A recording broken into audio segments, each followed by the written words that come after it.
Je mi cťou a úprimným potešením privítať vás tu dnes, tento jesenný čas, ktorý nám pripomína nielen krásu dozrievania v prírode, ale aj múdrosť a hodnoty, ktoré dozreli vo vás. Stretávame sa pri príležitosti mesiaca úcty k starším, no ja verím, že naša úcta a vďačnosť nepatria len októbru. Patria vám za každý deň, v ktorom ste pre nás oporou, inšpiráciou a živou spomienkou na to, odkiaľ pochádzame. Ste ako pevné korene nášho spoločného stromu. Svet sa rýchlo mení, no vy ste tí, ktorí nám pripomínajú, čo je skutočne dôležité. Vo vašich príbehoch je ukrytá história našej obce a vo vašich rukách sú stopy práce, ktorú vybudovali. Za vašu lásku, opätovnosť pri výchove detí a vnúčat a za každú cenu radu vám patrí naša hlboká vďaka. Dnešné popoludne sme pripravili ako malé poďakovanie práve vás. Chceme spojiť to najlepšie z našich generácií. Najprv nás potešia tí najmladší. Deti našej základnej školy. Prinášajú so sebou smiech a energiu, ktorá je symbolom budúcnosti. Po nich nás v myšlienkach vrátia našim koreňom členovia folklórnej skupiny Podjavovie. Ich hudba a spev sú oslavou tradícií, ktoré ste nám vy pomáhali zachovať.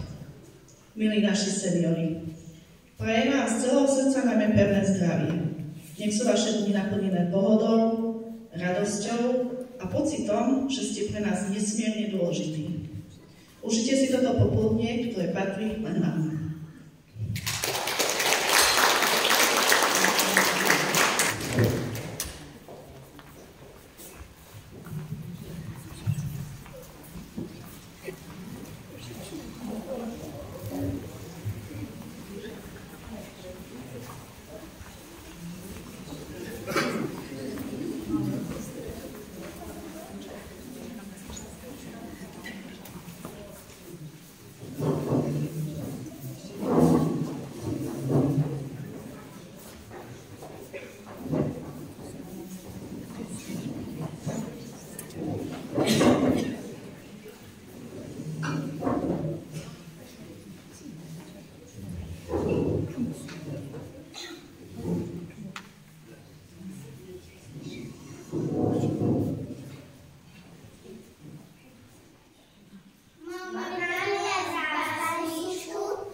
Hrubé drevo píli strom a sa trasie celý dom. Veselé je detko našim veľmi ma ho teší.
Poctivo bolo treba nachystať, aby teraz úctivo mali začať ďakovať. Ja vám, starky, ďakujem, že sa o mňa staráte, aj keď niečo nevediem, vždy mi lásku dávate. Vy ste moji starky zlatí, vždy na mojej strane ste, vzácni dobrí kamaráti, najlepšie ste zaiste.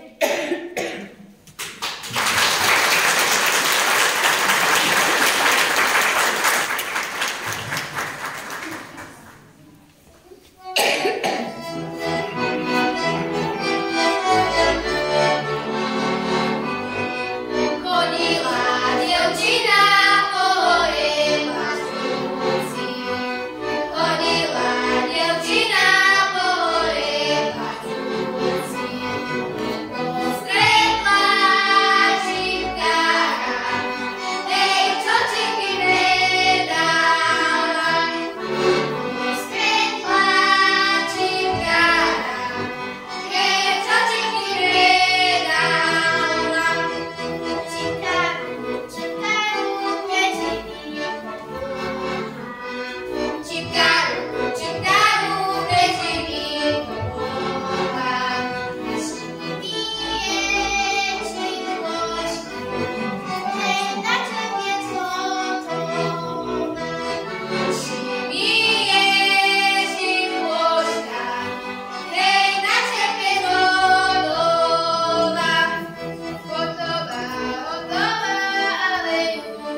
Idziemy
na bieg.